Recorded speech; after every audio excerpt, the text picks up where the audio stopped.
especially when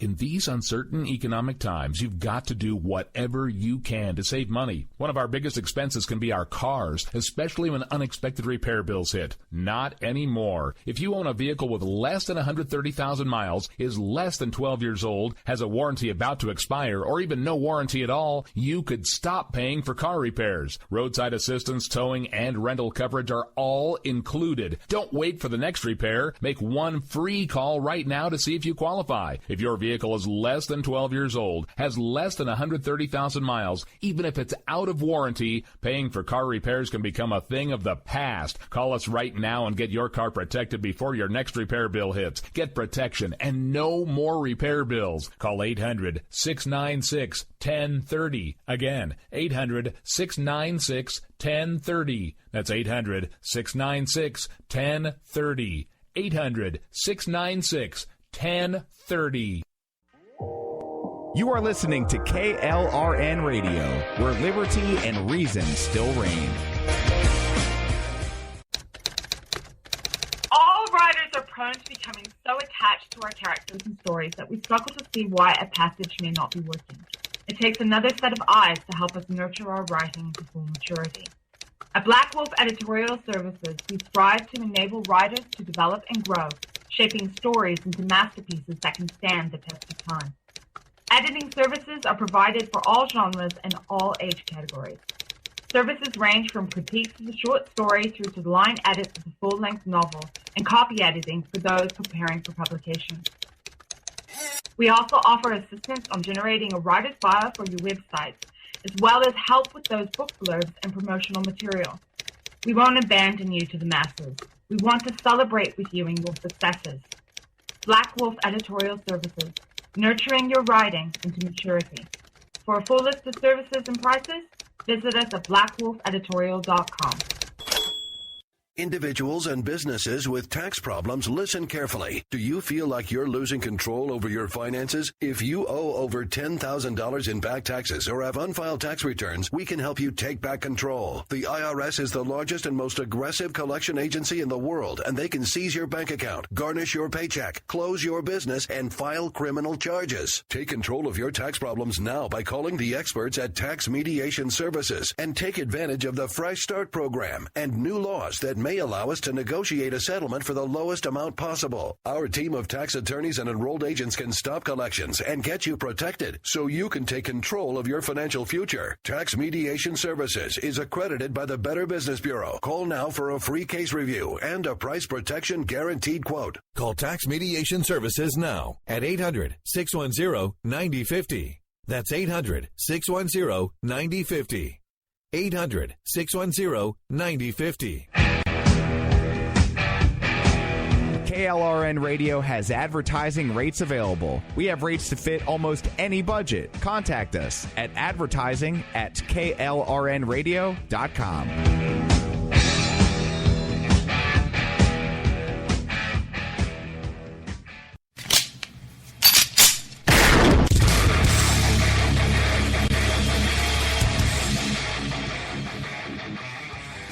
This is Slickery Trigger for Rebel Road Tactical. With proper care and feeding, your pistol will be ready when you need it, there to save your life. Shouldn't your gear be that good? Whether you need a holster for comfortable everyday carry or a tough-as-nails holster for your next training course, Rebel Road Tactical has what you need. Check us out on the web at rebelroadtactical.com.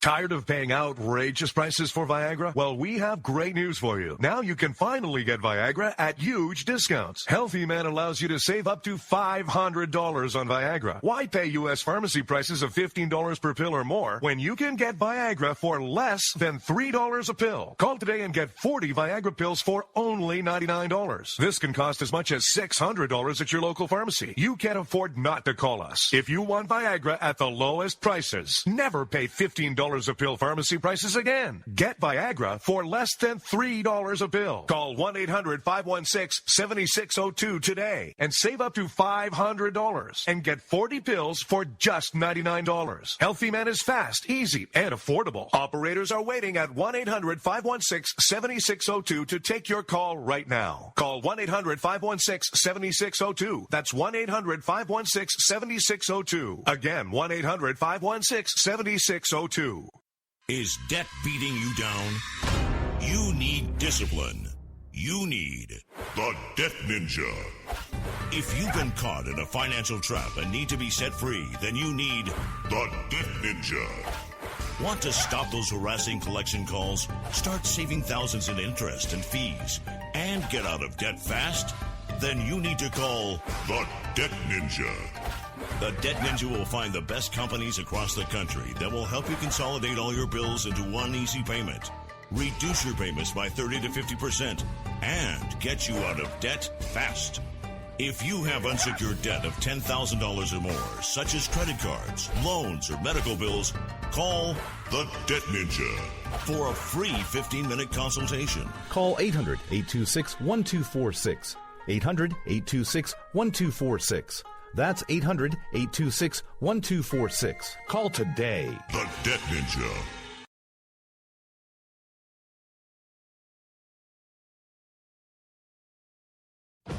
It's time to hear the truth about America's biggest challenges.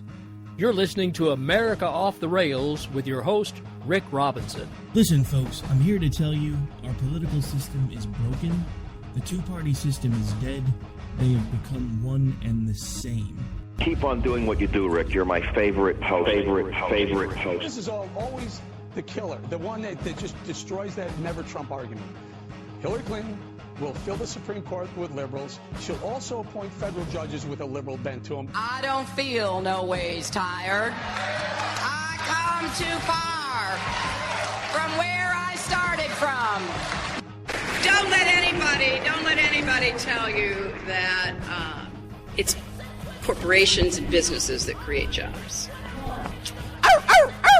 Arrogant, sanctimonious, self-righteous, sabotaging Trump. Everybody's got to be covered. This is an un-Republican thing for me to say, because a lot of times they say, no, the lower 25%, they can't afford. I am going to take care of everybody. I don't care if it costs me votes or not. Everybody's going to be taken care of much better than they're taken care of now. The government's going to pay for it, but we're going to save so much money on the other side. ISIS is honoring President Obama.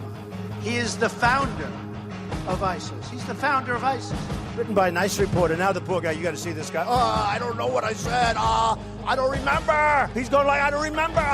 Maybe that's what I said. What realized is that the Bill Kristols of the world, the never Trump people, they were just never serious. They never had any kind of ground game. They never had an actual candidate they could pick.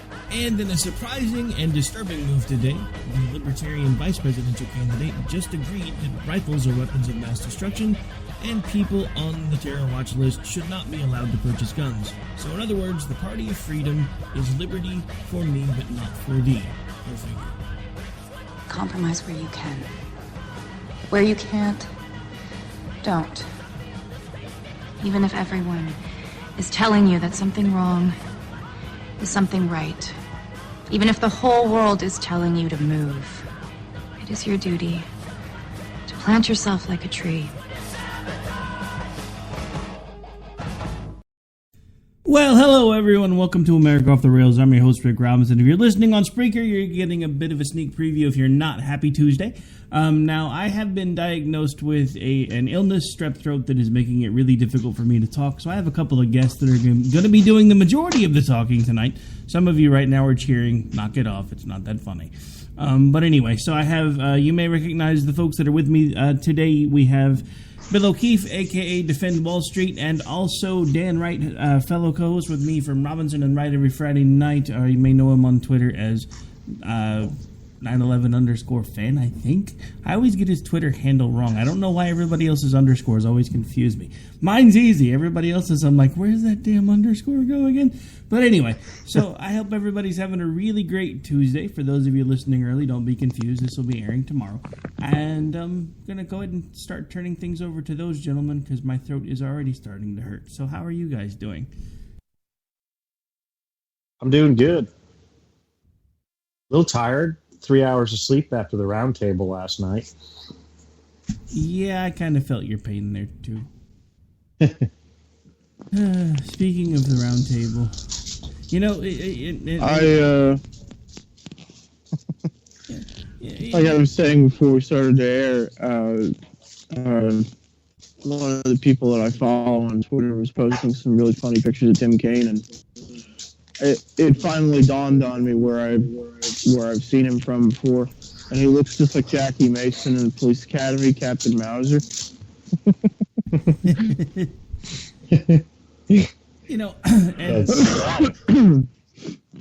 I really am going to turn things over to you guys in a second, but I have to say something that's been bugging me all day. Because you remember, during like the other big election campaign cycles where, Sean Hannity and Rush Limbaugh and everybody were talking about how all the mainstream media were using the same talking points, and they'd play all these clips, and they were all using the same language and all saying the same words, and everybody's like, well, where's the liberal media getting their marching orders? You know who I heard that from today? It wasn't the liberal media. You know what I heard pretty much every time I turned on talk radio or any time I flipped to anybody making any type of commentary about the debate last night? Locker room talk. I heard that about 1 million times today. If I hear one more person say locker room talk, I think I'm going to go post it. Yeah, locker room talk. That's, here's the thing about Donald Trump, right? Told you so. Come on. Look, this is the most insane, juvenile, ridiculous argument in the world. What Anderson Cooper nailed it right on the head last night. When he said, look, what you're describing is sexual assault. You know that, right? And he's like, he didn't really have anything to say, and thank Jesus Christ he didn't say anything, because had he said something, had he tried to excuse it, had he come up with something, oh no, it just would have been a total bloodbath. So I have to say I was pretty glad he didn't open his mouth, because had he opened his mouth, Jeff Sessions did it for him today. Grabbing a woman's, according to Jeff Sessions, grabbing a woman's genitals is not sexual assault. So everybody's clear now to just walk around and grab women's genitals. It's fine. Everything's good because a former AG said so.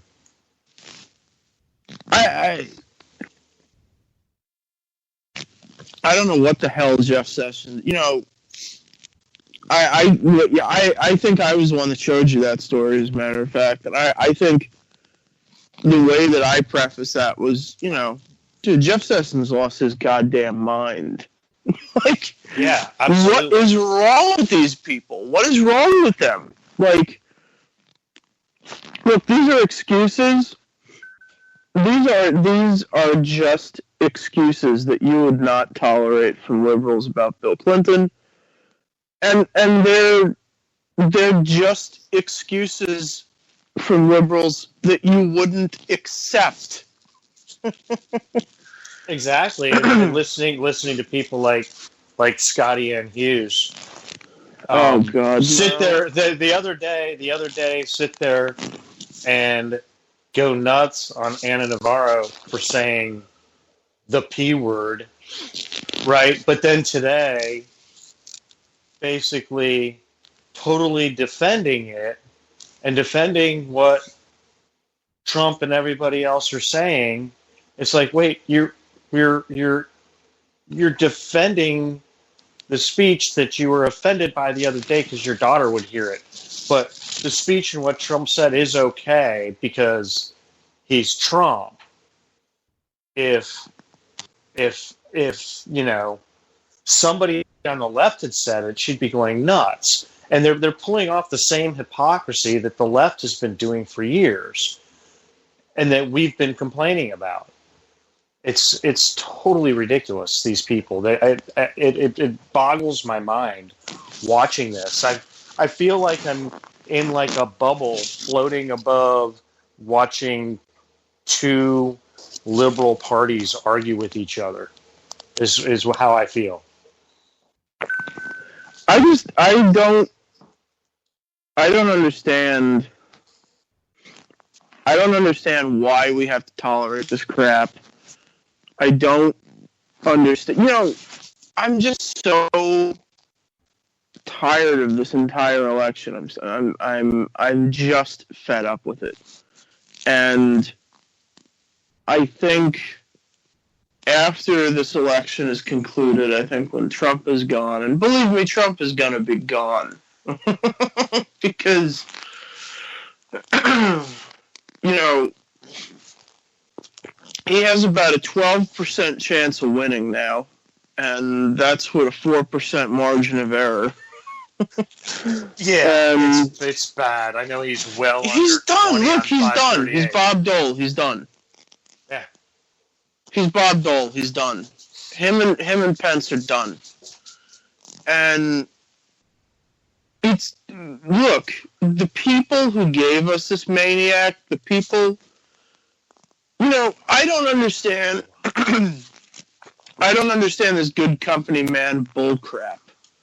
And that's exactly what we're getting from the Republican Party for the last 6 to 8 months. Is just company man nonsense. You know, Reince is on Reince. I don't even know how to say that damn guy's name. Stupid moron is on TV telling us, "Oh, well, we're not diverting funds away from Trump. Everything's fine. We're good.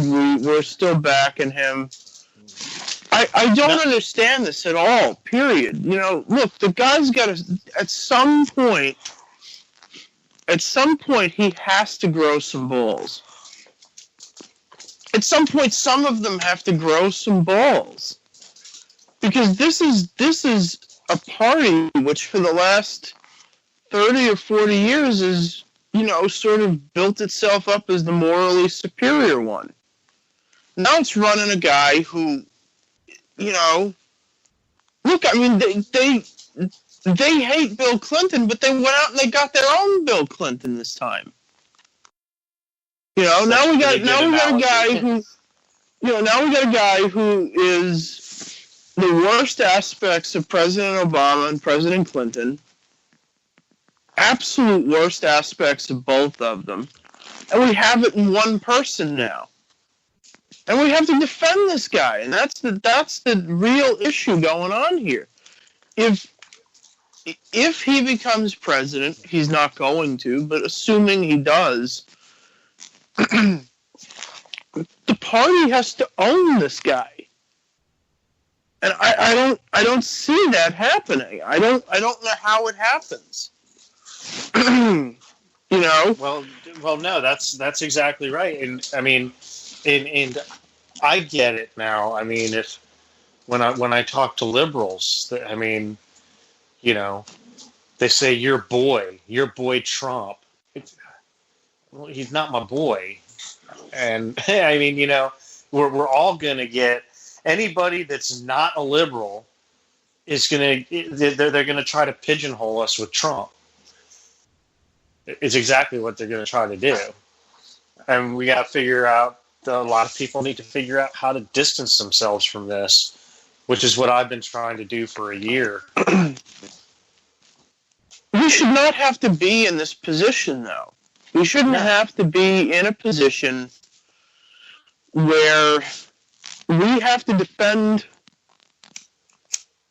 what we want to do for this maniac. I mean, I just don't understand that. I do not understand how the Christian right gave us this lunatic. And make no mistake, they did. Falwell and Graham and all these other lunatics, they gave us this guy. And the TV people like Hannity, this is just a wholly manufactured, a totally, completely manufactured candidate. They created the need for this guy. They created the desire. They created the want for him. I mean, look at when he announced his candidacy for president, he paid 130 people to come down to Trump Tower and stand and cheer for him. I mean, this is all complete manufactured. Everything about his candidacy has been manufactured. Yeah, it's TV. It's TV production. Yeah, and this is a, it's like a reality show, for Christ's sake. I mean, it's ridiculous. I don't understand this at all. I don't understand why no one, nobody said, look, this guy is a piece of crap. Because Donald Trump is a scumbag. Yeah, plenty of us did, but the problem is nobody listened. Why, though?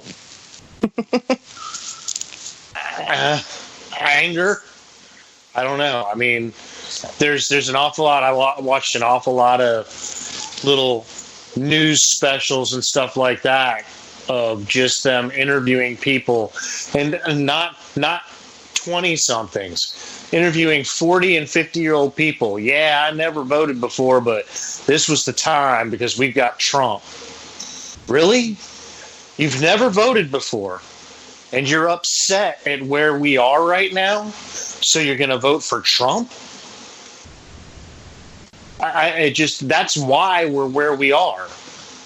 It's absolutely a bunch of people that watched him on The Apprentice that are like, yeah, he'd make a great leader. Yeah, he'd make a great leader. I mean, the guy is a scumbag. I mean, he's just a total scumbag. I don't understand. I don't understand. I understand the desire for this guy. I don't understand the need for him. I don't understand why. I just don't get it at all. Period. No, I mean, and looking at his rallies and stuff, his rallies are like a WWE event. I went to a couple of Marco Rubio rallies, and people were quiet and listened to him talk. And they were happy to be there, and they were happy at what he was saying. But, it wasn't a bunch of yelling and screaming and going crazy. It's nothing about him in any way has been presidential at all. What mystifies me is locker room talk. Hey, Rick said he didn't want to hear that anymore.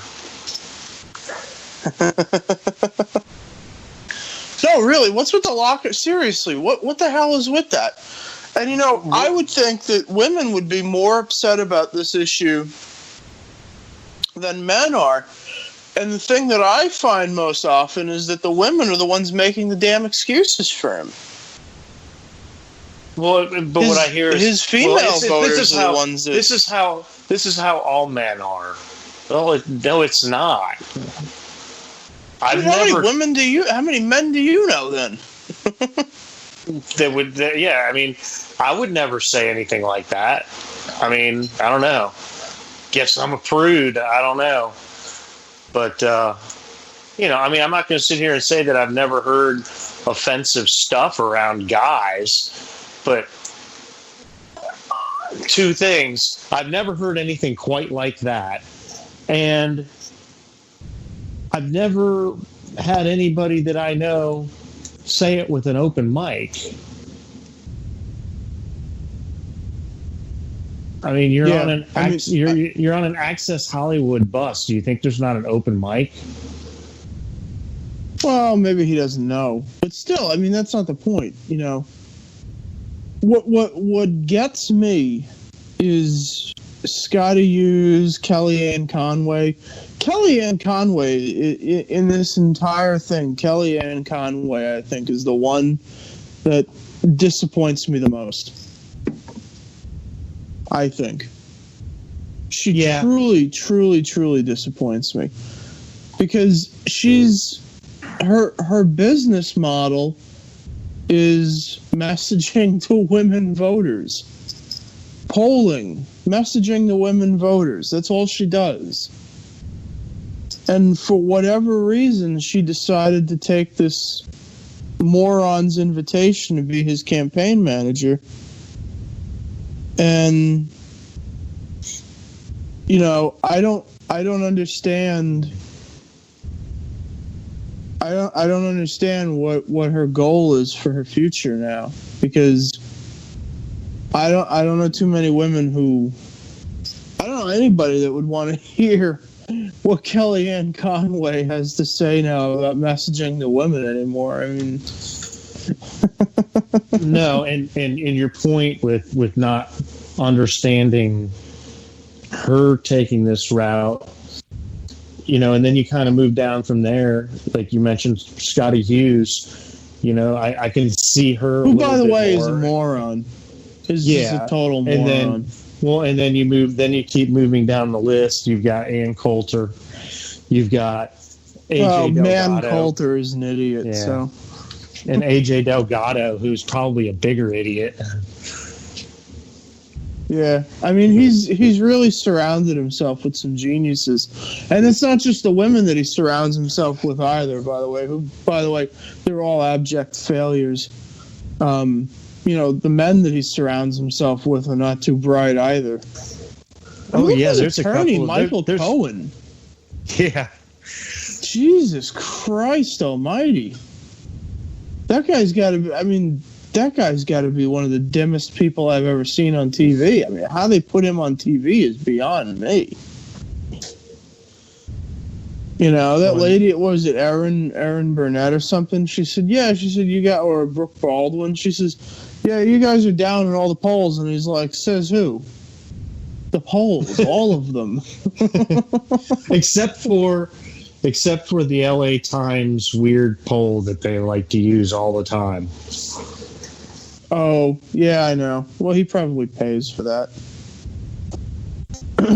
I mean, no, but look, it's so strange to me that he could say what effectively amounts to sexual assault.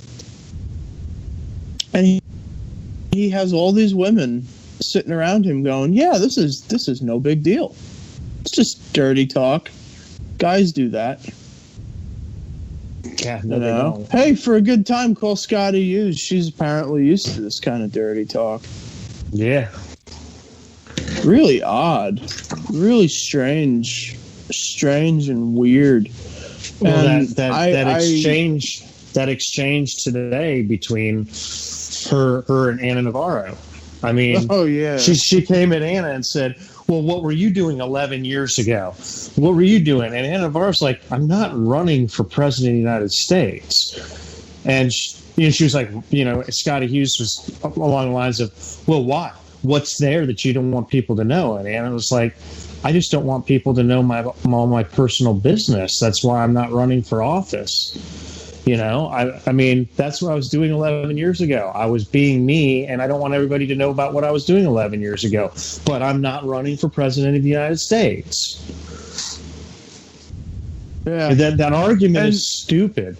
I've had somebody say it to me, too. Oh, what, 11 years ago, 12 years ago, you never did anything wrong? Sure, I did. I never did that, and I never did anything on camera or on an open mic either. That you know of. Yeah, that's true. I don't know. I mean, this is just such a crap show. 538 now says that he has a 17% chance of winning. He's down from 21.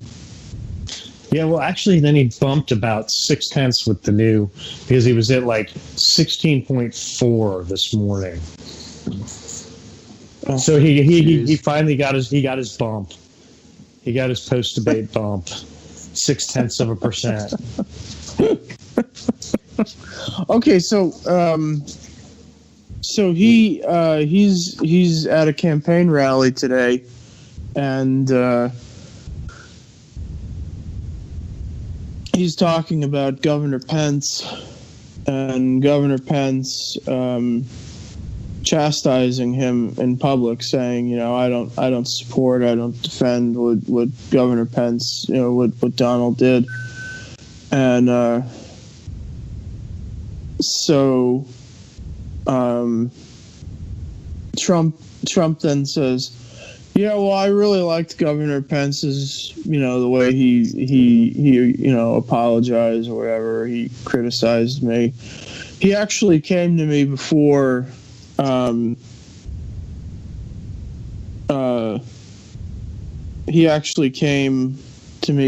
he put that out to the media and asked me for permission to put that out there. I'm like, oh, okay. That's weird. I was getting ready to. I hadn't had a chance to read it, but Kurt Eichwald put out a story about basically the Russian. I hate Kurt Eichwald. Yeah, well, it's a pretty good story though, and I didn't get a chance to read the whole thing, so I can't comment too far on it. But about some stuff that Trump put out there that really wasn't true, and the Russian media fed it to him in email form. So he's vetting his information really well. Well, I hesitate to mention this, but that there is now apparently a story that there are some tapes from when he recorded The Apprentice where apparently he uses the N-word. Yeah, that was all over the place this morning. Yeah, supposedly that these tapes exist now. I've asked some people, and they say that the tapes are real. They say they've never heard them, but they say they know people who have. Real. Hang on. I can't really. Are you saying he says nacho, or different N-word? Yes, nacho man. I want to be a nacho man. Okay. Sorry to interject, fellas, but we got to take a really quick break. We're going to pay some bills. When we come back, I'll let these two continue, and I'm going to rest my voice some more.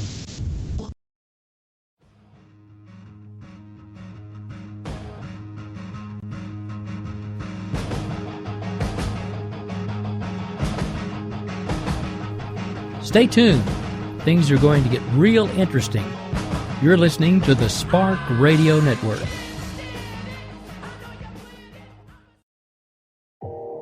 You are listening to KLRN Radio, where liberty and reason still reign.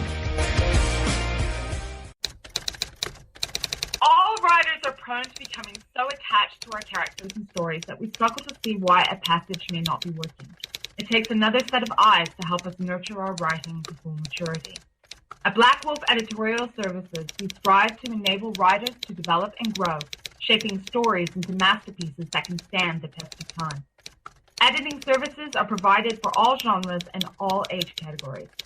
Services range from critiques of the short story through to the line edits of the full-length novel and copy editing for those preparing for publication. We also offer assistance on generating a writer's bio for your websites, as well as help with those book blurbs and promotional material. We won't abandon you to the masses. We want to celebrate with you in your successes. Black Wolf Editorial Services, nurturing your writing into maturity. For a full list of services and prices, visit us at blackwolfeditorial.com.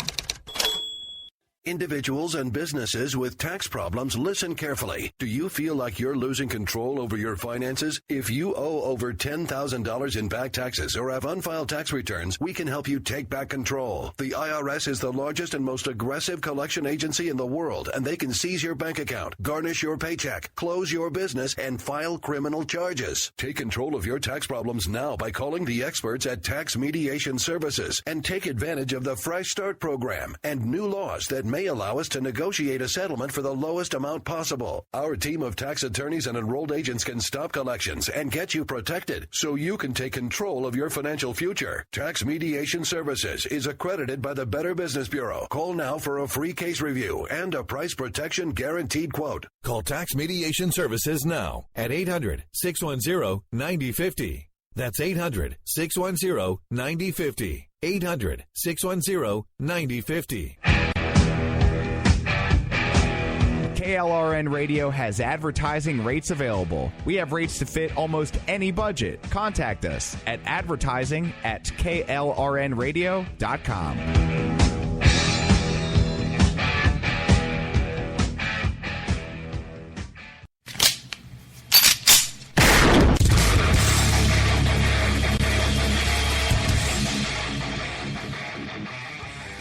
This is Slickery Trigger for Rebel Road Tactical.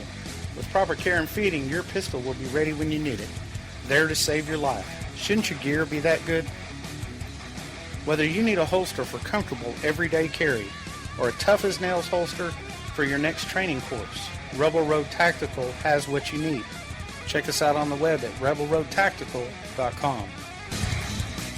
Tired of paying outrageous prices for Viagra? Well, we have great news for you. Now you can finally get Viagra at huge discounts. Healthy Man allows you to save up to $500 on Viagra. Why pay U.S. pharmacy prices of $15 per pill or more when you can get Viagra for less than $3 a pill? Call today and get 40 Viagra pills for only $99. This can cost as much as $600 at your local pharmacy. You can't afford not to call us. If you want Viagra at the lowest prices, never pay $15 a pill pharmacy prices again. Get Viagra for less than $3 a pill. Call 1-800-516-7602 today and save up to $500 and get 40 pills for just $99. Healthy Man is fast, easy, and affordable. Operators are waiting at 1-800-516-7602 to take your call right now. Call 1-800-516-7602. That's 1-800-516-7602. Again, 1-800-516-7602.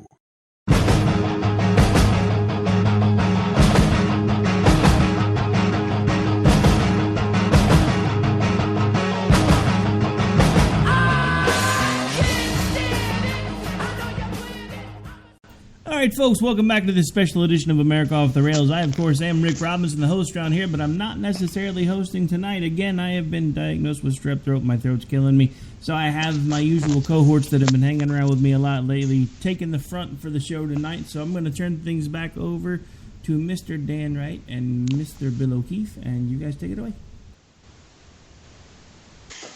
Donald Trump sucks.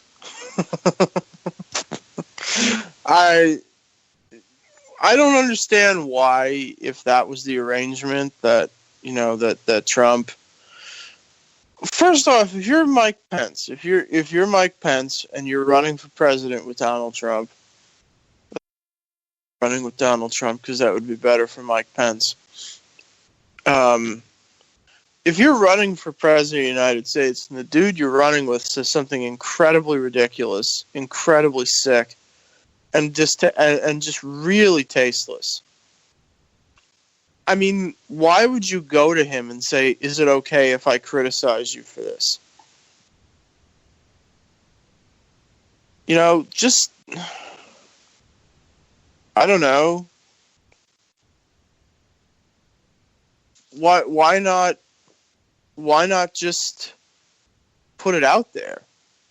Just don't be as tough, but say, look, you know, I think what he said is pretty screwed up, and, you know, he did apologize for it, so it's up to you guys.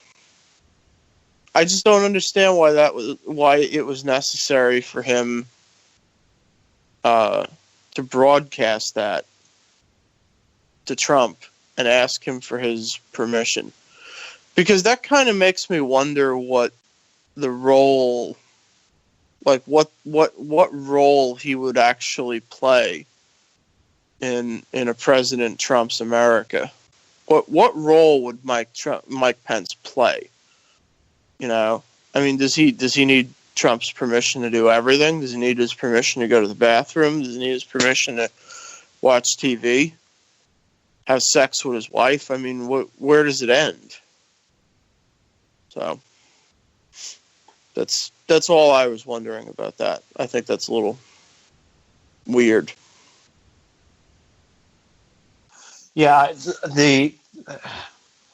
think the whole thing. I think at first, I was like, well, I guess they're taking they want Pence so that he can, he's got the experience, running a state and everything else, and he'd be basically almost running things. But now, I just don't see it. I think Trump's the kind of guy that's going to give up any kind of power.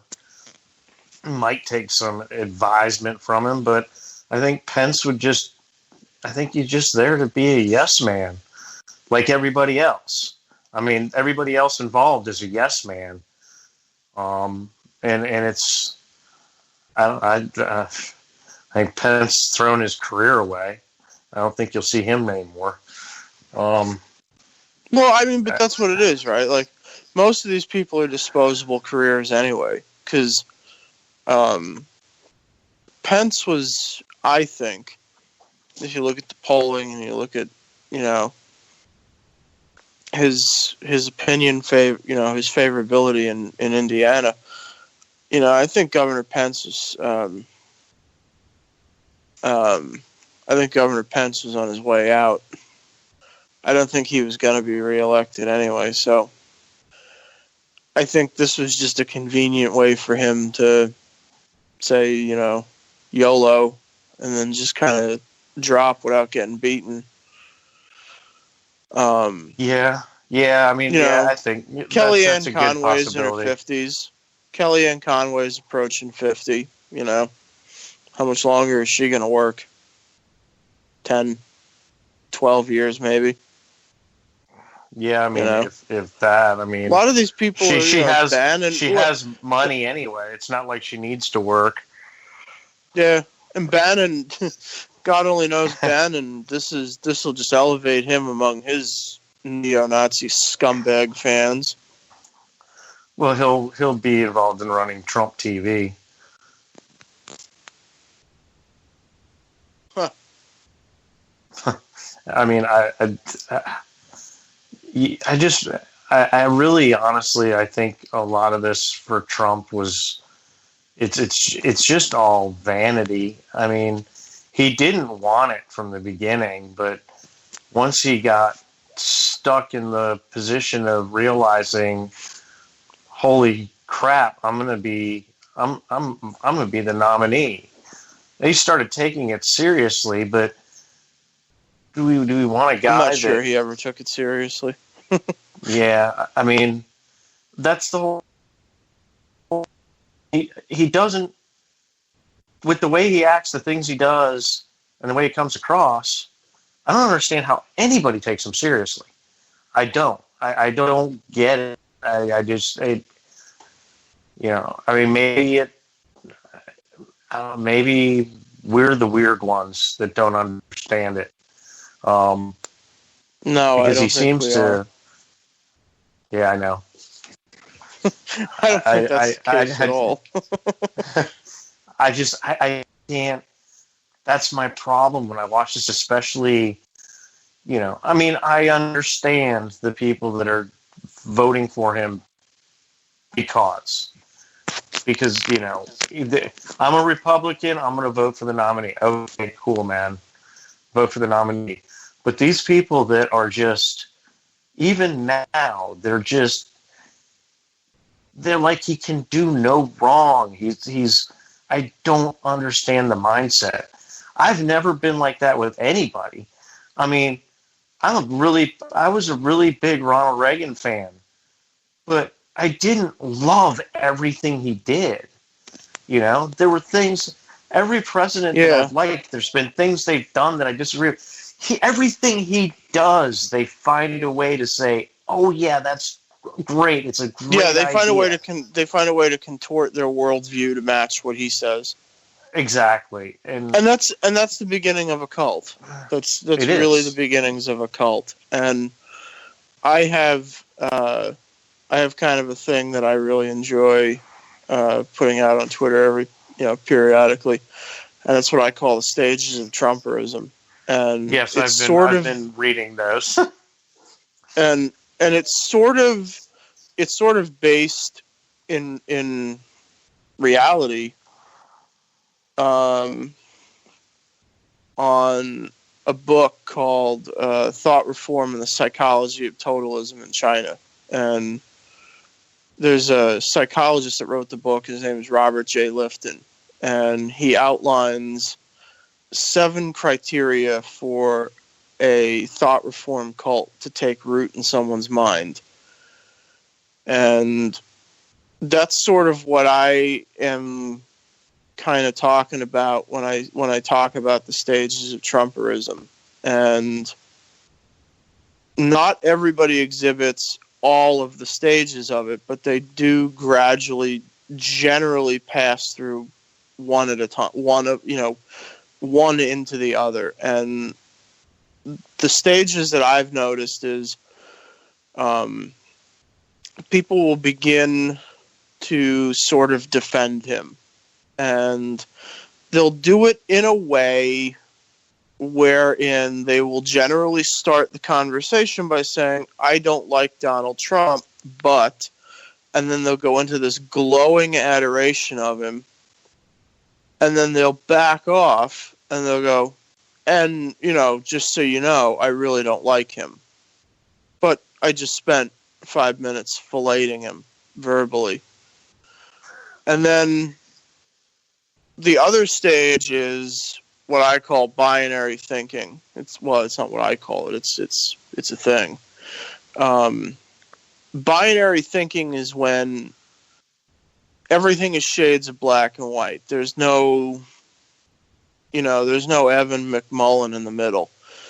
And Trump people gradually escalate into binary thinking, where if you don't vote for him, then you're voting for Hillary, and you're just a traitor and a cuck and, a Jew or something. And the third step in it is excuse making.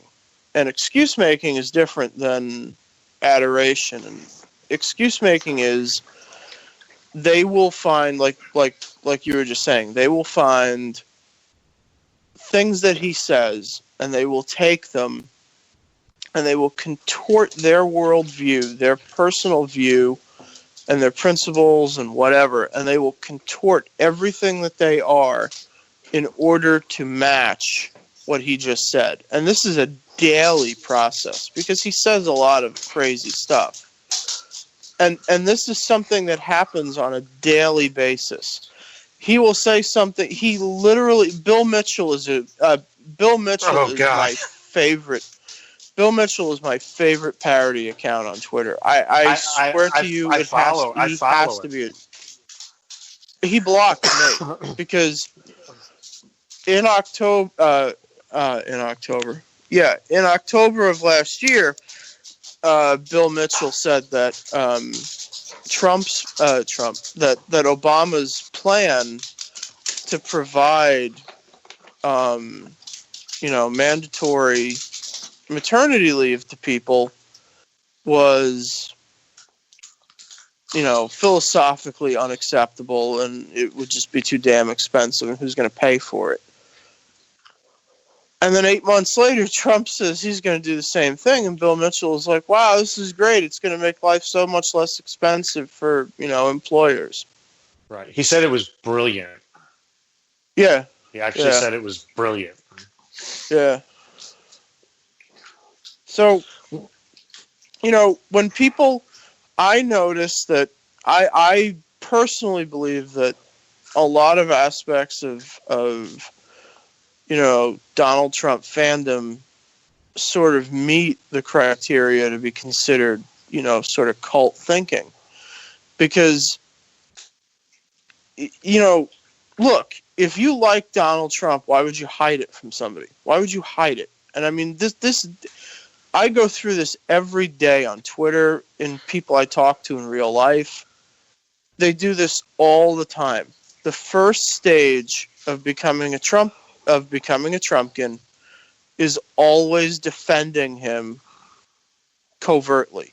They will defend him, but they'll preface it by saying, I don't like him because he's a jerk.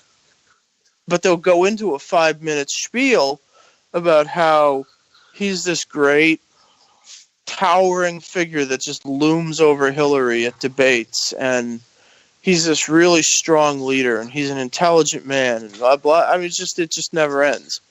And he's a fantastic businessman. Yeah, he's a fantastic businessman, wonderful which they family. They use that in two ways. He's a fantastic businessman. They also use, but he's just a businessman. He's not a politician. Well, yeah, you don't excuse bad behavior because he's just a businessman. I don't want bad behavior at all. I mean, but you're right. The excuse making is insane.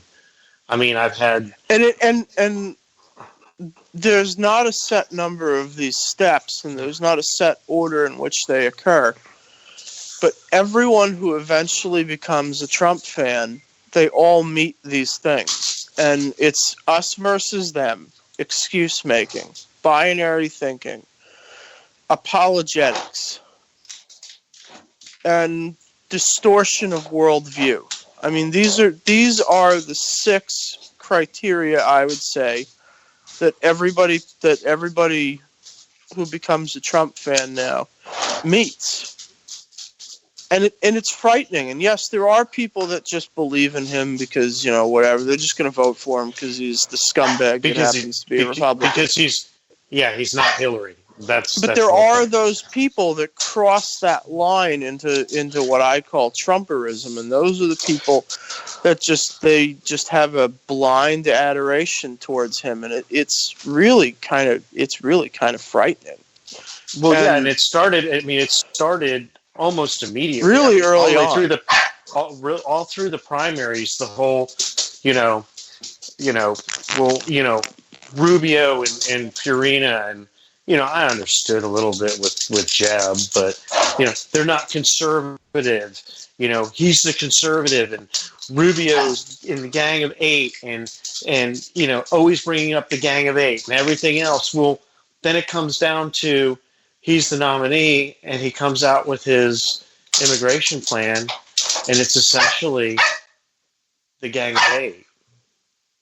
It's Rubio's. If you read Rubio's immigration plan, it's almost word for word Trump's immigration plan that he came out with a month and a half ago. They're almost identical, but Rubio. There's no E-Verify. Right. I mean, it's like, but then you say that to somebody and they go, "No, it isn't," and then you go and you pull them both and you send them to them, you post them to them. Here, read these. And they can't think with it. They just avoid it. Right. Yeah. And then that's when the insults start. Well, you're a Jew. You're a slope. You're this. You're that. That's when that starts. Yep.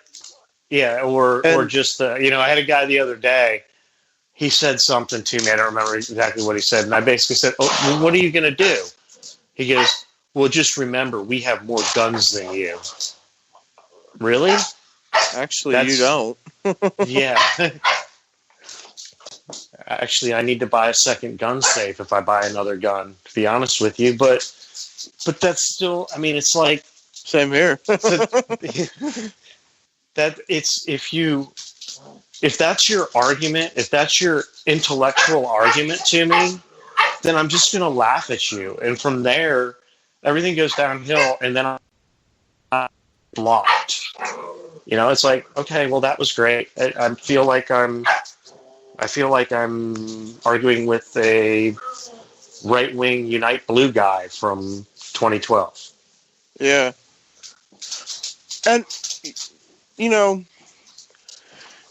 the thing about Trump is, I notice anyway, is there's always what I call these messages of the day, and you'll see them in the emails that he sends, that the campaign sends out, or you'll hear them from him verbally on TV or at a rally or just some damn thing.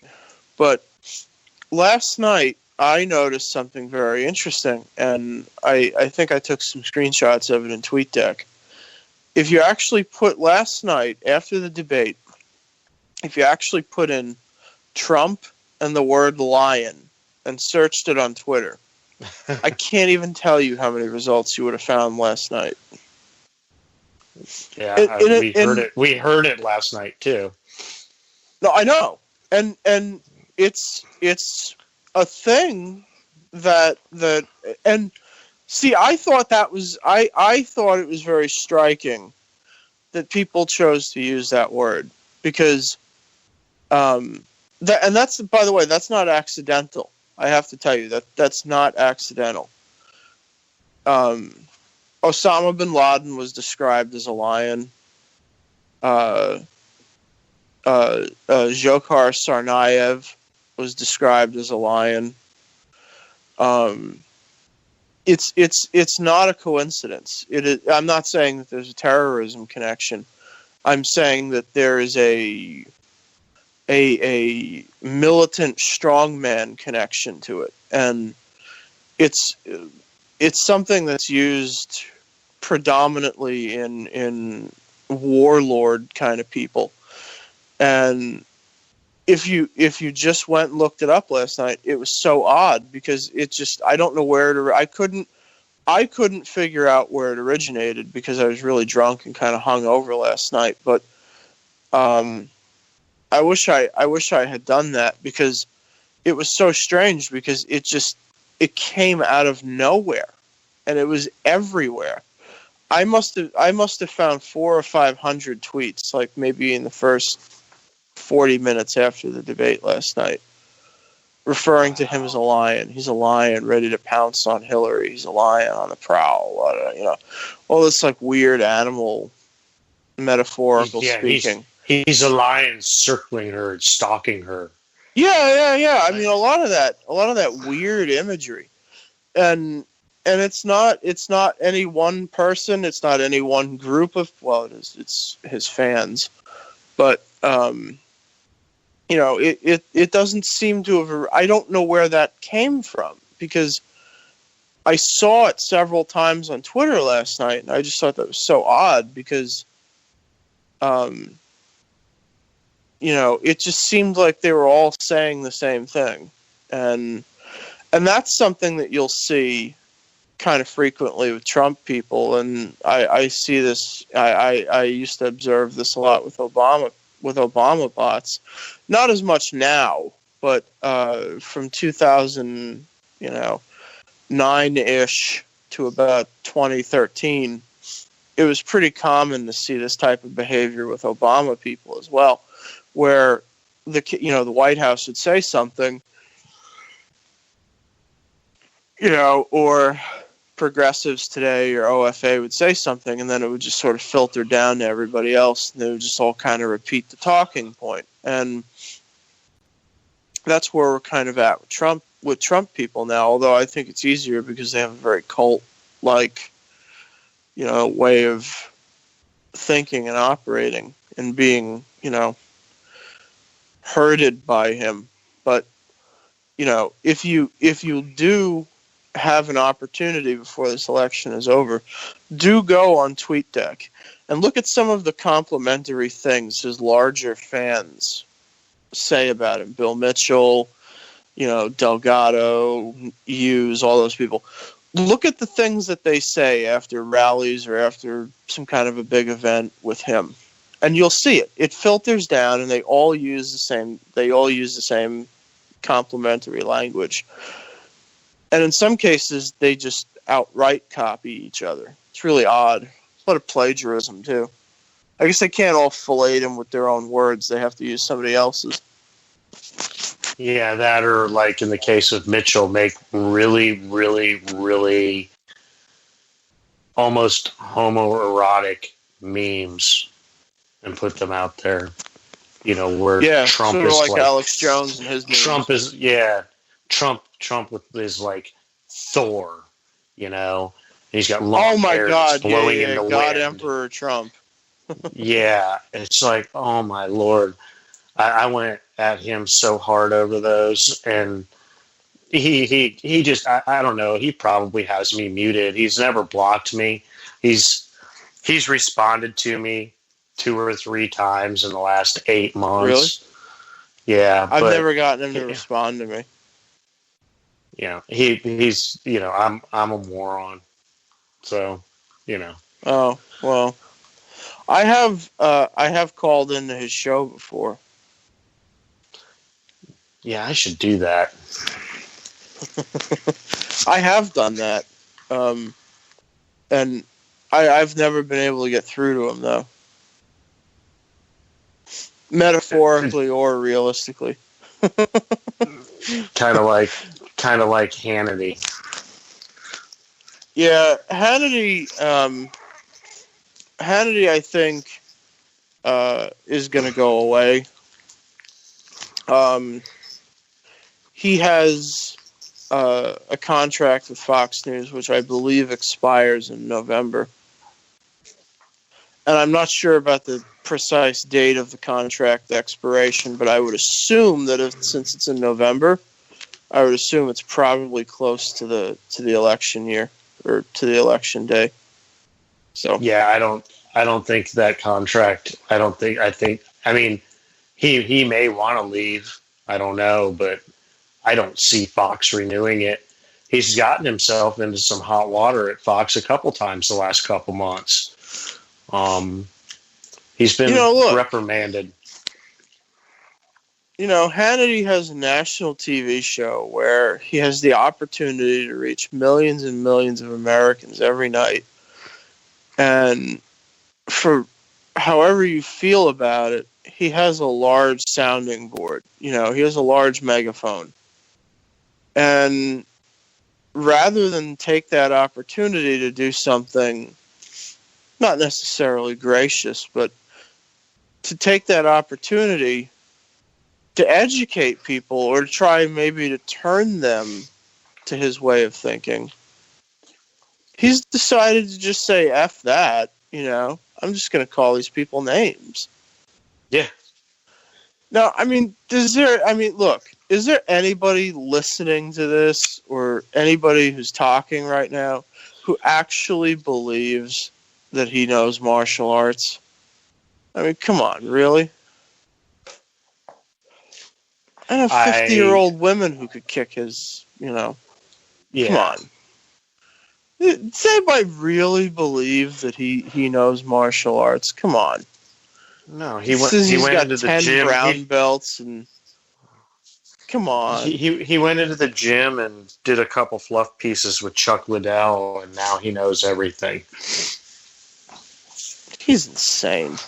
He can't even throw a goddamn football. Now he's a martial artist. That's what you're referring to. Be it Glenn or be it, let's see, Rich Lowry or Caleb Goldberg or Brett Stevens from the Wall Street Journal or the NRL goes. And I'm not saying anything. I'm not advancing this today. I've got a lot on my plate tonight. But what I'm saying, they've all taken shots at me first, and I'm a counterpuncher. I punch back. Now working towards my black belt. I'm very close. I got probably a couple of years. I finally got my brown belt. I'm moving up in degrees, and I kind of treat my business the same way. If you hit me or you come at me, I'm going to really hurt you and defend myself. And I don't mean hurt in the physical. So this is verbal combat fun warfare.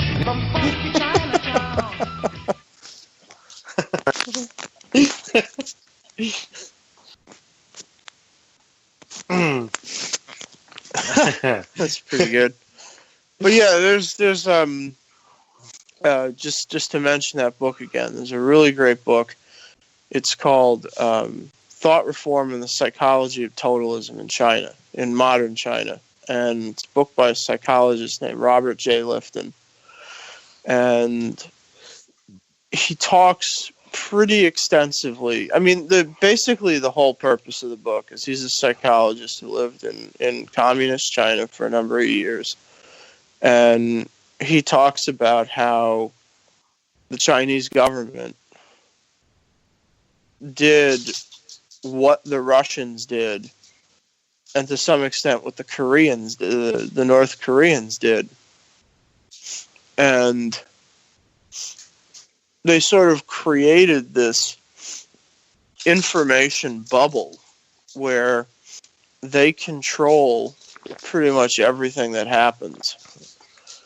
And they control how a person's mentality develops and how they feel about the state and all this other stuff. And it's really kind of fascinating. And so, I think that, look, what's required really for a government or for an organization to take control of your mind and really warp your thinking is not necessarily for you to be a stupid person, but for you to be willing to accept it. Yeah. And that doesn't necessarily make you a stupid person necessarily, although, it certainly doesn't hurt. Some of the smartest people in the world join cults. Leah Remini. I won't say Tom Cruise, but there are a lot of people that join cults like Scientology and some of these like weird Mormon things, and there are a lot of pretty smart people that join these things. But at the end of the day, what these organizations, whether it's Trump or some weird Jim Jones kind of cult or something, really what these things are doing is they're offering you an opinion that fits with your anger or your despair or your desperation, and they offer you something in the way of saying, look, it's not you, it's everybody else. And that's what Trump is offering. I mean, he has no specifics. There's no policy specifics. He has no idea what the hell he's doing.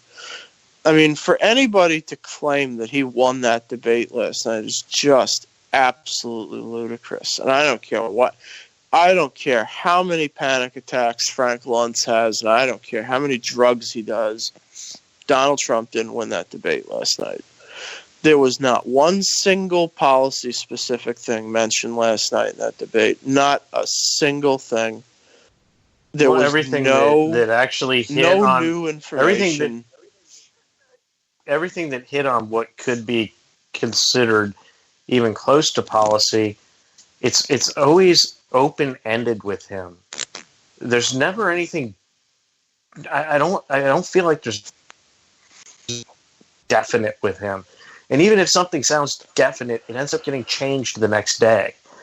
And it's but it's like you were talking about. It's like he's always just, even more than usual in a presidential election, he's always looking for what he thinks not even necessarily his supporters want to hear, but what might bring in some more. And then if it doesn't really work, then he kind of pivots back around the other way the next day, and it's either he has terrible advisors or he doesn't listen to them.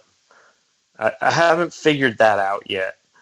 I honestly can't believe, even if I don't like them, with some of the people he's had advising him, I can't believe that they are this stupid, dumb. Yeah. I can't, I really honestly can't believe it. I really think that it's all him. You have to believe it, because at some point they surrendered their decision-making process to him. And he makes all the decisions. He makes all the calls, all the deals, all the calls, everything. It's all him. I think I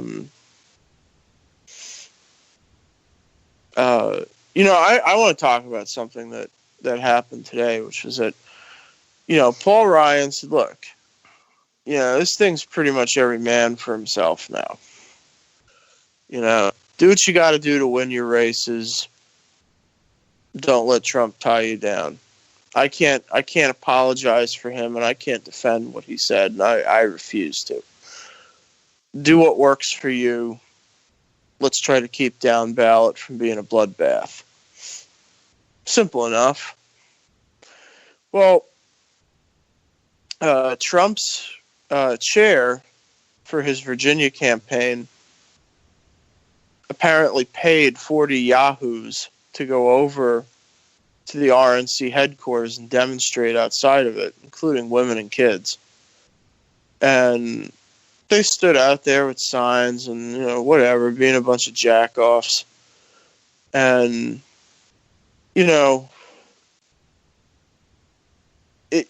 they made it seem like it was a thing that was just spontaneous. It was a bunch of pissed off people that felt like the RNC was throwing him under the bus, which, by the way, they should have thrown him under the bus a long time ago. Yeah. But they made it seem like it was a bunch of people who were upset at the RNC for, whatever. And it turns out 4 hours later, we find out that his Virginia chair went out and paid 40 people to go down and do it. They weren't even voters. Some of them may not have even been Trump people. They're just actors and random people that he found on Craigslist or something. And this is a trend that really disturbs me with the Trump campaign, which doesn't disturb anybody else, and I don't know why, but this is some really Stalinist information propaganda control going on here, because when he launched his campaign, there was nobody that wanted to see a Donald Trump presidency. No one. Nope. No one wanted it. Nobody asked for it. Nobody gave a damn if it happened. But he paid 140 or 130 people that he put a casting call out on Craigslist. And they got 140 people, and they paid him $50 to get down and cheer for him outside of Trump Tower when he made the announcement. And then on Saturday afternoon, apparently about 130, 140 people just spontaneously appeared outside of Trump Tower with signs and whatever, there to be supportive of him. And then just mysteriously, he happened to come down the elevator, go out the lobby, say hi to these people, do a couple of fist bumps, and then go back upstairs. And then mysteriously, they all just disappeared again. This is weird stuff. So it sounds really like somebody's weird. It sounds like somebody's been taking lessons from his friend George Soros. Is what it sounds like. No, this is more like Stalin, man. This is information control. He's trying to appear more popular than he is. It's so odd. It's almost sick. I mean, it's just weird. And you can't possibly tell me that all these people just randomly assembled in the heart of Manhattan. Yeah, to they all went because they felt bad for him, and yeah, all these people just spontaneously decided to organize and show up outside of Trump Tower on Saturday afternoon with signs already made. Yeah, with professionally made. Yeah, with professionally made signs. Now, if the left did this, we'd be all over this. Oh, look at, because the Occupy dopes used to do stuff like this. And this is like and you know what? You're right. It is like a George Soros thing. I'm sorry. You're right. It is. Because the Tides Foundation used to do crap like this. You're absolutely right. Actually, well, it's just like here in Charlotte with the whole Black Lives Matter protests. I mean, the ones that were really causing the problem, they're not from Charlotte. They're paid to come here. They're given money to come here. and cause issues. Most of the people that were peacefully protesting were from Charlotte. The troublemakers, and it happens in every city. There's a Black Lives Matter protest where it's like, I think they said like 70 to 75% of the arrests are of people that aren't even from the town. Yeah. They're from out of state. And that's a common thing. Oh yeah. That's I mean, that's George Soros right there. Yeah, it's a fairly common occurrence, among the left.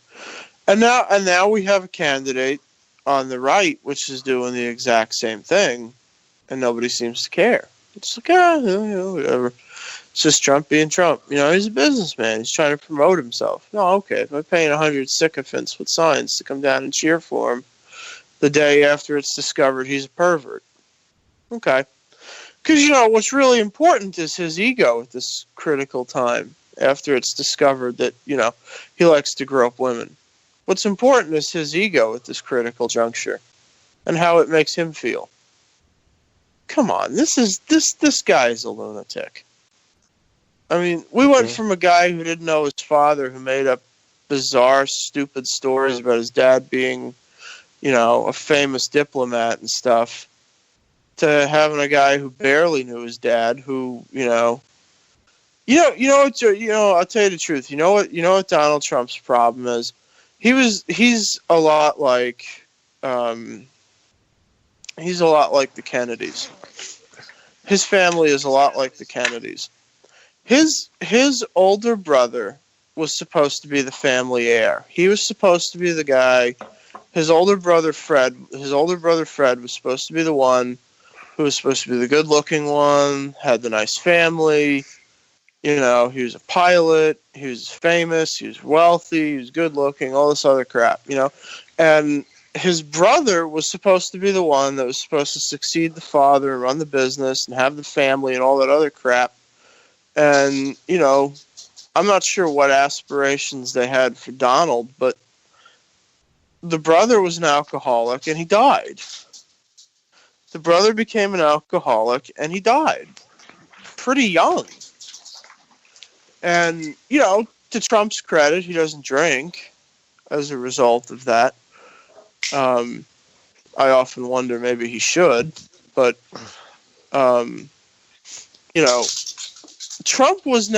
Donald Trump was never supposed to be anything in his family. He was never supposed to inherit the business. He was never supposed to inherit the family name, the legacy, all that stuff. That was all supposed to go to Trump, to his brother Fred. Just like with the Kennedys, what the hell was it? Which was the Kennedy? He was a pilot in World War II and he crashed into the mountain. Joseph P. Kennedy. Yeah. He was supposed to be the famous politician, the war hero, all that crap. And then he died in the war, and they were left with John and Bobby. And you make do with what you got. When you're a rich family, you need to keep the family name going. So you got to kind of make do with what you got. And that's what, Fred Trump Sr. decided. Look, it's not a coincidence that the father decided to name the other the younger brother Fred. So well, and if you hear the stories, I'm saying that's a serious problem for him, because he was really kind of ignored as a child until his brother died, and then they kind of focused on him. But he was almost, if you hear the stories from when he was younger, he was almost the troublemaker. And if you hear stories from when he was in military academy and everything else, he was kind of the bully and the troublemaker. He was the one that would, he was the spoiled troublemaker kid. That's what he was. He was, and his brother was the more responsible kid. And part of that was upbringing. He was the firstborn, and that's the way it works a lot in those families. It's, the firstborn son is the one that's, going to take over, and just like in he's the one that just has like all in the mob. expectations. Donald didn't. There weren't those expectations for Donald at all. He was just here, you're going off to military school, go be good, or try to be good, or whatever. And that's the way it was. But it shows he's, I touched on the argument that he's this great businessman. He really isn't. I mean, if you gave me $250 million 30 years ago, you wouldn't know who I was. I mean, I'd invest that money. I might buy some small businesses or something. He should be worth way more money than he's worth. Way more. He's not a good businessman. I mean, I know that there were some losses in there that, there's losses that you can't help. But if you look at the string of real estate businesses, is especially volatile. Real estate, and you and I touched on it. I don't know if it was last night or if it was last week, but how do you go bankrupt in the casino business? Yeah. In fact, the Trump Taj Mahal closed its doors permanently today. Did it really? Yes. Wow. Although that's partially because of the unions. They've had a 150-day strike by the union that they've been unable to resolve, and so basically Trump just closed the casino because he couldn't resolve the union dispute. So he just said, "To hell with it. You don't want to work, so now you don't have a job to go to." And that was a loss of 3,600 jobs. Wow. Yeah. But like I said, that's mostly because of the union, though. Yeah, that's a whole other subject. Union problems. But that's a whole other subject. But I mean, if you talk about his casino, how do you fail at selling vodka in casinos? I mean, how do you do that? Right, and it's just like you can compare it to New York State taking over the OTBs in New York. I mean, the OTBs were successful. It's people betting. I mean, the house always wins. It always wins. The state takes it over, and they look at it as a way to employ more people. Now all of a sudden you've got gambling locations that are losing money. How do you lose money with a gambling location? It's almost impossible to do. It really is. Yeah. But, the state of New York took over all the OTBs and they all went bust. Well, and it's like I said, I mean, I make that joke all the time. How do you, Donald Trump is such a successful businessman that he failed at selling steak and vodka and running a casino. How do you fail at selling steak? I know how. It turns out that I know how you fail at selling steak. You sell it for a really stupid price to and it's not very the stupidest good steak. place. To the stupidest place that you can find. Actually, it was pretty good steak. But you sell it to the stupidest place that you can think of for the stupidest price possible. That's how you do it. He was selling the steak in the Sharper Image catalogs. You know that, right? Yeah, I knew that. Yeah. I mean, what is it? Any wonder that didn't work? Right, because when I want steak, I go to the Sharper Image catalog.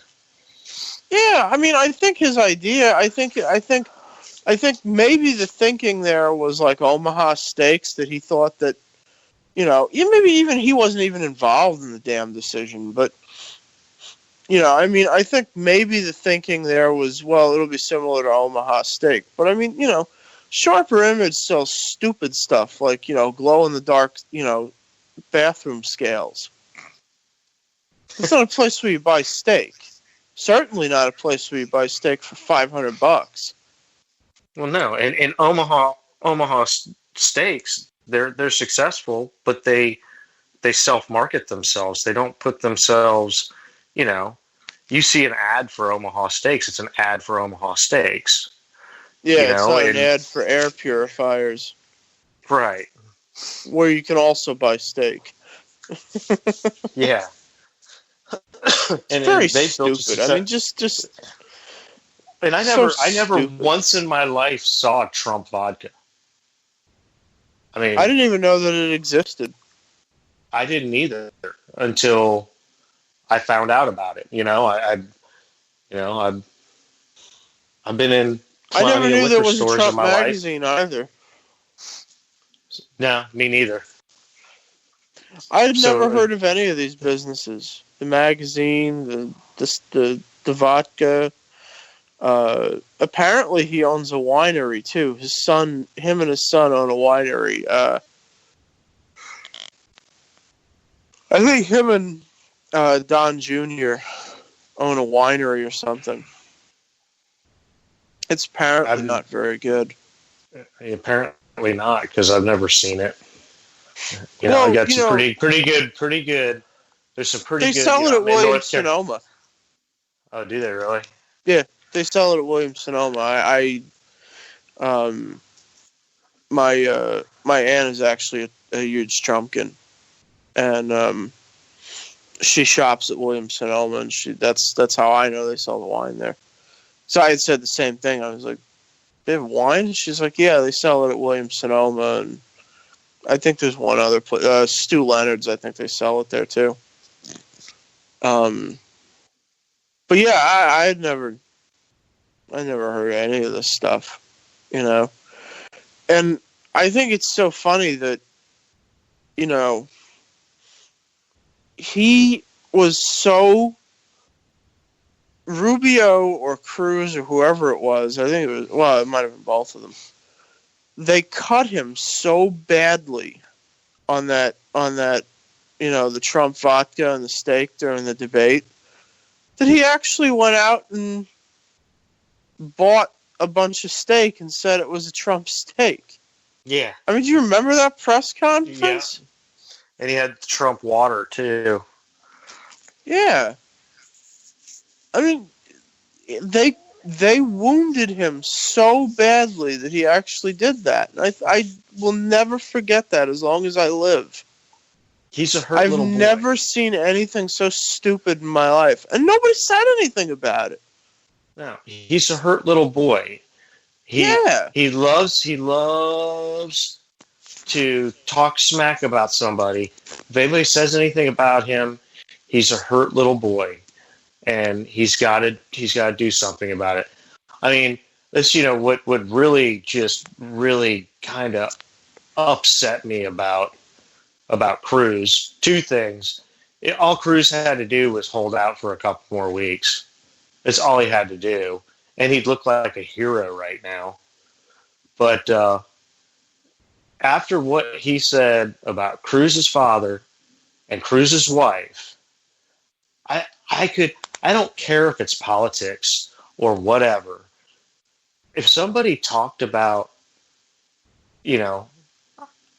my wife or my girlfriend or whatever, the way he talked about Cruz's wife, there is no chance I would ever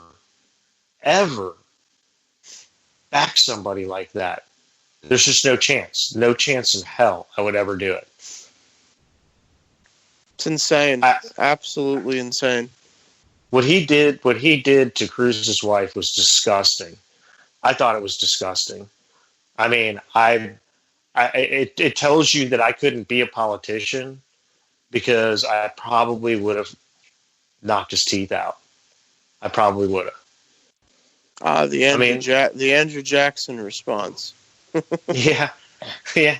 I just, well, I do have a good bit of Irish in me, but, I just wouldn't, I'll be honest. I mean, when I was in high school, a guy spit in my girlfriend's face, and the guy was bigger than me, and I beat the crap out of him. I don't care. You're not going to talk to or treat my girlfriend, my wife, whoever like that. I've just always been that way. And for Cruz to just roll over, and that picture of him sitting there at the phone banks making calls, I was like, you got to be kidding me. I love that picture. I use that picture all the time now. I couldn't believe it. I was just like, Yeah, I thought it was a Photoshop at first. Yeah, it's funny. I did too. I mean, when I first saw it, I was like, that cannot be real. But I would it like was. for you to vote for Donald J. Trump for president. Without support from people like you, Mr. Trump can't secure our border, make our country great again, and build that wall. What does that say? No, I'm not reading that. No, I signed what? I did. Without your donation, Mr. Trump can't finally form an independent prosecutorial committee to discover whether or not once and for all Rafael Cruz had anything to do with the Kennedy assassination. I hate you fucking people. I mean, that's all I kept thinking was, oh my God, like they must be making him read the most awful stuff in the world. Yeah, and I mean, part of me wanted to feel bad for him, but then I said, you know what? I'm not going to. I'm not going to feel bad for him because he is now doing what everybody else has done, and he's making his own bed. I don't. No, ma'am, no. He wasn't saying the P word. It was a metaphor. He was talking about snatching liberty from the government. No, yes, I did say snatch, but I meant it as a verb. I'm not even supposed to be here today. This is so ridiculous. I mean, just like I love that picture so much. I mean, just Dial and Ted. Yeah, well, that picture was your Abby, and that was your name for at least a couple days, if I'm not mistaken. Oh yeah, I love it. I mean, I really, really like that one. That was, like I said, I thought at first it was a joke, and I was really surprised. Yeah, I was really surprised. I mean, look, even with the Trump stuff, right? Like with when that tape broke on Friday, I said to myself, they've got to be exaggerating this. They've got to be taking this out of context. Because even he is not this disgusting. Even he is not this bad of a person. And then I watched the tape. But it's just locker room. Well, and that's what I thought it was. That's what I wanted it to be. That's what I thought that it was. And I said, they've got to be exaggerating this. It's being taken out of context, blah, blah, blah. I did the 5 stages of grief. And I watched the tape. And then I watched it again. And then I watched it again. And I watched it again, and I said, you have got to be kidding. I mean, even, and I'm not going to fault Donald Trump for this, because this is not on him, it's on me. I gave him the benefit of the doubt on this. I gave him too much credit. I thought even he was beyond this. Even he was not this repugnant. And that's not on, and again, that's not on him, that's on me, because I thought that, not him. I'm the one that gave him too much credit. And I saw the video, I saw the tape, I watched it a couple of times, and then I was talking to a friend about it, and I said, she asked me, she said, what do you think? And I said, well, to tell you the truth, I'm like very seldom at a loss for words, but I don't even know what to say. Like, I can't explain this. I'm shocked by it. I mean, and I don't, and you know what? And going back to it, I don't know why it shocked me. And that's on me, not him. I had expectations that even he was not this terrible of a person. But I guess I was wrong. Well, yeah, and you said you were at a loss. You were at a loss for words. I was too. It took me seeing other people actually say words before I could say words, because I was like, I don't know how. I didn't know how. I don't know how to express myself about this, right, because it's so odd. And then I do express myself, and I have people telling me, "Look, what, you've never heard the P word before?" Yes, of course I have. That's not the point. It was 11 years ago. He's running for president now, not 11 years ago. Yes, I understand that, but he's running for president. But he's still Donald Trump.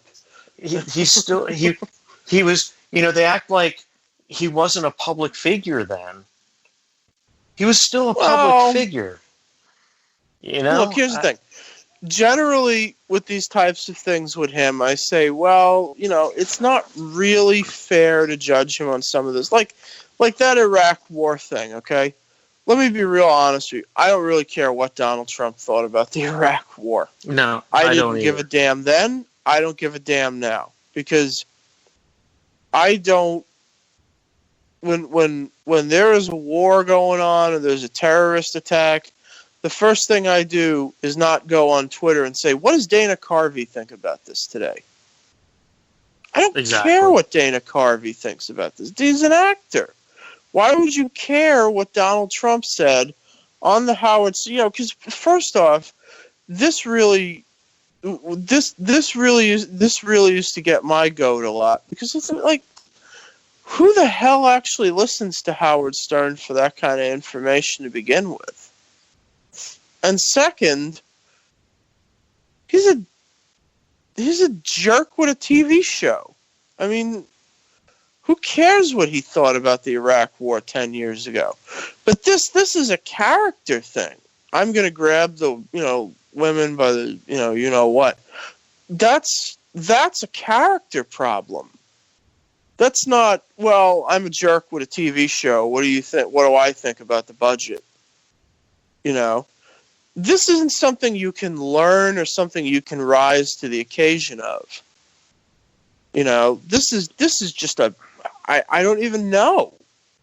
It's just, it's a flaw. It's a terrible, terrible flaw. And well, you brought up Howard Stern show visits and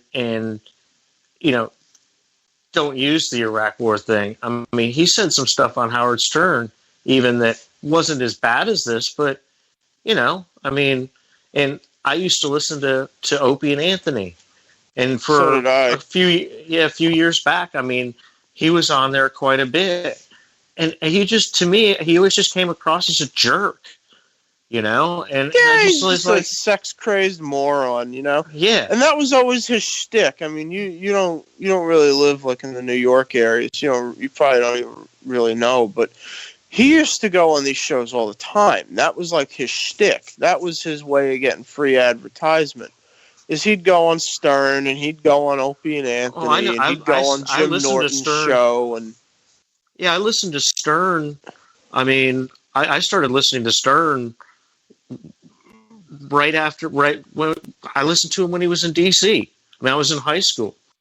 Yeah. I listened to Stern when he was in D.C. What I'm saying is that this is a gag. This is a shtick that he used to do. He'd go on the show and he'd be like the creepy uncle, and a lot of people don't realize that now because A, he doesn't do that now, and B, he hasn't done it in probably 10 or 15 years. But back in the 90s, the late 80s, and most of the 90s, Donald Trump was just the way that he got attention, the way that he got publicity, was he was just kind of like the creepy old man. He was a creepy old man, and that was sort of the role that he fit. And he was, you know, all too happy to play the role. But where stuff starts to diverge is where it starts, you know, when you start going from, you know, being the sex-crazed, dirty old man to being, you know, a rapist, that's when it, you know, that's when it's a bit much. Well, yeah, and you're right. I mean, you know, especially, I mean, most recent listening to him on Opie and Anthony, you could tell he was doing shtick. He wasn't, you know, I mean, I didn't picture him being like that in a business meeting, though maybe he was, I don't know. But I always pictured it as shtick, but I also kind of, I mean, I just wasn't a fan of his. To be honest with you, Junior was on Opie and Anthony a lot too, and I really liked Donald Jr. on there. He was good. He was laid back. He wasn't playing a character. He was playing himself, and I actually liked the guy. I'm not really a big fan of him right now, but well, Eric was always the more measured one. Don Jr. is a lot more like his father. Eric has always been the more subdued one. Mostly because Eric, I think Eric was always the one who, I think anyway, I think Eric was always the one that he envisioned being the actual businessman. Right. I think anyway, because that's sort of how he always treated him. And that's, you know, if you watch The Apprentice and stuff and he talks about him and he's on the show and stuff, you kind of get that vibe that like he's sort of, you know, him and Ivanka are the adults in the room. Well, yeah, and Don Jr.'s always been more of the Don Jr.'s always been more of the playboy. You know, going off on the him and Don big game Jr., hunting trips and him and Don Jr. are a lot more alike. Him, Eric and Ivanka are more alike. You know, but I think, you know, like I said, it's a shtick that he does, and it's weird. He doesn't really do it anymore.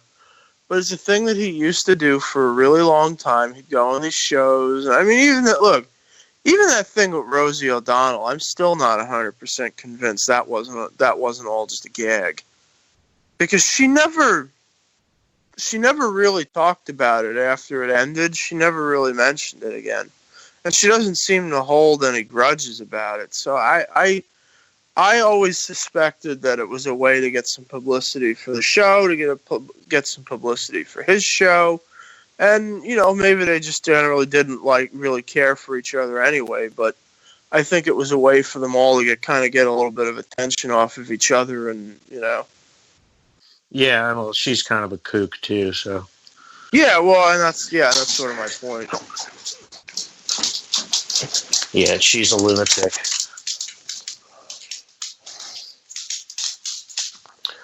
But, yeah, so I don't know. You still there, Rick? No, I fell asleep. I'm just playing.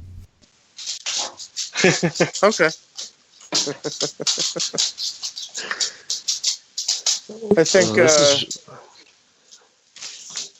think we're end, Rick, or... I was just letting you guys go until you ran out of steam. I'm ready to kill it whenever you are. What did he say? I don't know. Hey, Gimp Throat, you got to speak up a little bit. Hey, I'm leaning right into the microphone, guys. Don't get... Can you still not hear me? Just giving you hell, Rick. Besides, it's not Gimp throat. I'm just Gimp. It's not the throat. It's my legs. All right. So anyway, are you guys ready to wrap it, or what's the plan here? Because you're getting pretty close to 2 hours. I think you just do 2 hours, right? That's what I had planned to do. Yeah, so. No, but yeah, you guys are getting pretty close to that now. We actually skipped a couple of breaks, so if you want to kill it now, we can. Yeah, that's why I was gonna say, because you got to fill the commercials in. So, but yeah, no, we delved deep into the Trump family on this one. I'm gonna leave that alone. So successfully, we put Rick to sleep. No, actually, I'm talking in one of the groups that I'm in. There's something starting to trend on Twitter that had everybody freaking out because apparently everybody was under the impression that Glenn Beck has now endorsed Hillary Clinton, although all they did was read a headline and start talking about it on social media. He's actually going to vote for some guy named Castle, who I know absolutely nothing about. But anyway. So at this point, folks, this is going to do it for America Off the Rails. I want to thank my two guests for sitting in and talking since I really couldn't. I'll be back with you guys hopefully live tomorrow. And for those of you that are listening Monday night, don't get too confused. I'm actually referring to Wednesday. This show does typically air during the day. So, but anyway, we're out for the remainder. You guys have a great rest of your day. If you're voting for Trump, not sure why, but go ahead. If you're voting for Hillary, you're insane. And if you're in the middle like us, wanting to know what the heck's going on, all I can tell you to do is sit down, buckle up, and hang on, because it's going to be a hell of a ride through the end of November.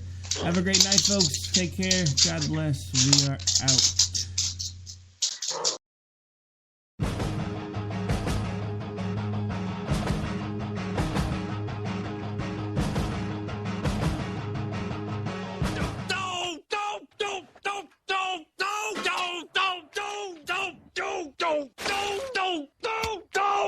Screw you guys. I'm going home. Later. Game over, man. It's game over.